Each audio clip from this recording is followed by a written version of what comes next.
Yo, what is good, yo? It's your boy Ty, back here with another video, guys. In this video today, we are going to be breaking down Domination, what to expect in Domination, how many tokens to expect, and the Domination Rewards as well. Before we get started, if you are new to the channel and have not yet, please smash that subscribe button as we're on the road to 35,000 subscribers, and that would help me out greatly, guys. So the mode I recommend to grind first is Domination, and there's a lot of reasons why. But it really all starts with the tokens, first of all, that you will get from grinding all of these dominations, and also the rewards, the players, the jerseys, the logos, all of it. Domination is the best mode to grind if you're looking for just kind of that day one grind, because for every game you're gonna win, if you win, you'll win 625 MT, as well as a Raptors evolution player, Raptors core, and a Raptors logo. So you're gonna start to see the amount of cards you have skyrocket, and everything like that. The biggest thing though is you're gonna have to power through all of these, keep winning, and then at the very end you'll have a chance, obviously, to get an Amethyst Nick Van Exel. Now, I'm not super high on Nick Van Exel. I think Blackman has a chance to be pretty solid, and I also think George Mikan is going to be very solid. But you know, to win, obviously, to unlock the historic domination, you obviously need 33 stars, and that's going to take a little bit. But hopping right into the rewards for each individual team in Domination, let's start with this. We get Rajon Rondo as the Domination reward for the Western Conference. Now, I wouldn't sit here and say Rondo is going to be great, but he does have an Evo from a Ruby to, I don't know, it might be a better Ruby, or even to a low Amethyst. And the point guard position, for what I have seen so far in the game, doesn't seem to be too great. So Rondo could end up being a solid enough point guard. Do I think he's going to be incredible? No, but I think he could be solid enough. And then let's start here with Dorian Finney-Smith. I think Finney-Smith, he's long. You guys see what he can do for the Mavs. Might be a 3-and-D type of guy early on in the game. Corey Joseph, I don't think he'll be anything. Grace now, and I don't think he'll be anything. Darius Bazley is interesting to me as just kind of another one of those guys. None of these guys are going to be great, but they will be good enough to, you know, use in future domination games and help you get through domination. That's kind of what I'm here for, is to help you guys. If you guys have a choice what team to grind first, I would grind for Darius Bazley over Corey Joseph every day of the week. Daniel House, not super excited about him. Nasir Little, Alan Smalagic, I don't even know how to pronounce his name. Cam Johnson's interesting because he's kind of lengthy, might be able to play the 2 or 3 position. Kind of an interesting guy there. Monte Morris, Quinn Cook, George Niang, not super ecstatic about any of those guys. Melly is interesting though. Melly is interesting because he's going to be able to shoot the ball and be pretty long. Now, Kabengele, I think out of every Western reward, Kabengele has a chance to be the best. I truly do.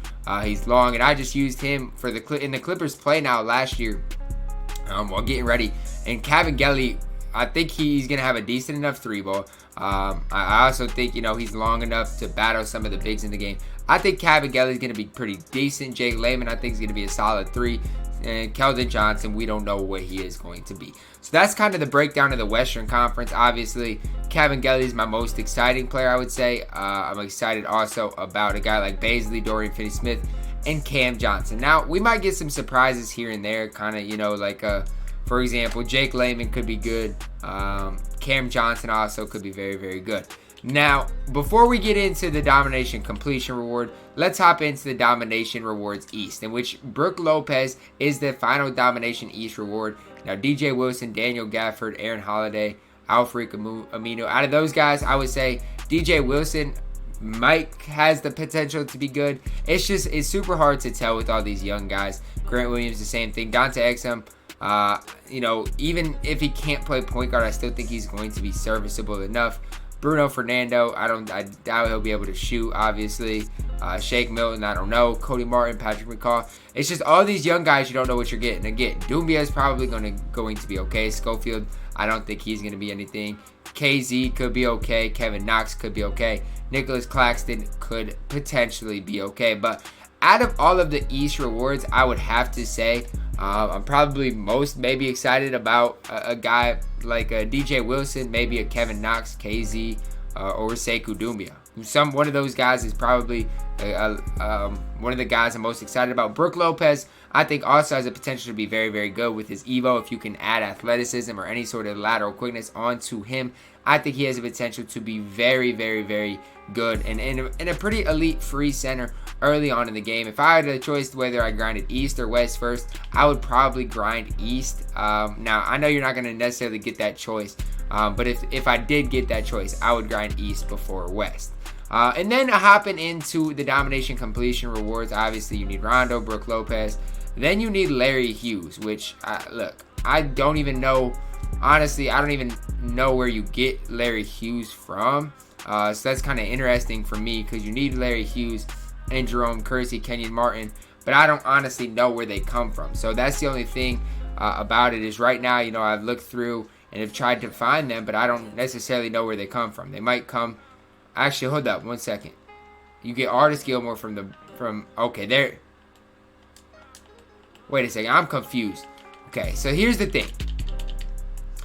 You get Nate Archibald and Artis Gilmore from Domination as well, and both of those are Evos. So I don't expect Archibald to be anything. Artis Gilmore could be a good and decent enough inside center once you do complete Domination. But I'm just the place I'm most confused, I would probably say, is where does Larry Hughes come from? Because we know all the rest of them, I would say, are pretty self-explanatory. We know. Oh, there he is. So the uniforms, Larry Hughes, Jerome Kersey, right there is what we're looking for. Now, I think Jerome Kersey could be pretty solid. Larry Hughes, I have my holdbacks on him, but I bet they Evo at least the Amethyst. And Jerome Kersey at the small forward, power forward position, I think is going to be pretty good. So now, we got Rolando, Brook Lopez, Larry Hughes, Jerome Kersey, Kenyon Martin. Now we got to figure out where Kenyon Martin comes into play, because like I said, that's really what you're gonna have to find. So Bob Dandridge, Kenyon Martin both come in the Icon uniform rewards. So once you get all the uniforms, hopefully none of them are glitched like last year because that was a pain. But again, Kenyon Martin, Bob Dandridge could both be very, very solid. We'll just have to see what their Evos are like. So then we're finally to the end. You got Bob Dandridge, Nate Archibald, we've already been over this, and the Artis Gilmore. You lock in all of those to get Elgin Baylor. Now, I don't know if all of these need to be Evo'd up or not, but Elgin Baylor, I think, is going to be a very, very solid Pink Diamond Evo reward. And guys, he's Evo's up. You might get to choose which route you want to go, and I think Elgin Baylor is definitely going to be a solid guy. Now, if you get the choice, you're probably going to want to apply it to his shooting because that's one of his weaker areas. I don't know about his dribble six, anything like that either. I just know I'm just basing this off of what I know and the fact that Elgin Baylor is last year's Jason Richardson. And that, with that being said, Jason Richardson was very, very good for a very long time. So if Elgin Baylor can be anything like Jason Richardson was last year, he will be absolutely worth grinding for, especially because he's a free guy. All you got to do is play offline modes. You're going to have these guys anyway. Especially if you can do it in the first week or two, I would definitely just Evo up that Elgin Baylor because you guys got to realize we're a month away from the first 250K qualifiers. Now, I'm not going to sit here and say Elgin Baylor is going to be usable for them, but he will be usable in your quest to at least get this Paul Pierce card. I don't know what Elgin Baylor's stats look like. I don't know what his badges, anything like that. I'm just basing it off of how Jason Richardson was last year. But guys, that is going to wrap it up for my Domination breakdown. I hope you guys did enjoy the video. Drop a like on the video, subscribe if you are new, and as always, man, I love y'all and have a blessed day.